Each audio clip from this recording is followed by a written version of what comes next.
বাবা আমার এমন মা কইয়া একজন শহীদের মা নিয়মিত আসতেন সিআইডির কাছে। তিনি রায়ের বাজার গিয়ে একটি গাছের নিচে থাকা কবরের পাশে দাঁড়িয়ে থাকতেন। খুবই আশ্চর্যজনকভাবে ওই গাছের নিচেই তার সন্তানের মরদেহ পাওয়া গেছে। কথাগুলো সিআইডি প্রধান মোহাম্মদ সিবগাতুল্লাহর। আশ্চর্যজনক হলেও সত্য, এমনটাই ঘটেছে এক জুলাই যোদ্ধার হতভাগা মায়ের সাথে। জ্ঞানীরা বলেন, মায়ের সাথে ছেলের এমন ভালোবাসার টানের নেই কোনো পার্থিব সংজ্ঞা।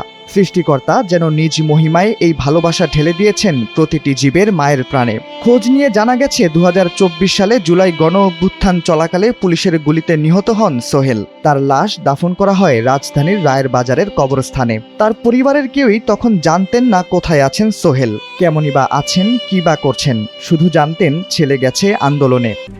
RICL TMX, যুগের পর যুগ স্থাপনা থাকে মজবুত।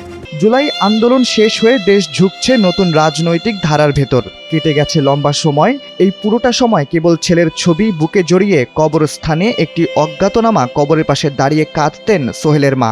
সৃষ্টিকর্তার কি নিদারুণ পরিহাস, সেই কবরের ভেতরেই মিলেছে তার ছেলের মরদেহ। গণ অভ্যুত্থান চলাকালে বেওয়ারিশ ১১৪ জনের লাশ দাফন করা হয় রায়ের বাজার বুদ্ধিজীবী কবরস্থানে।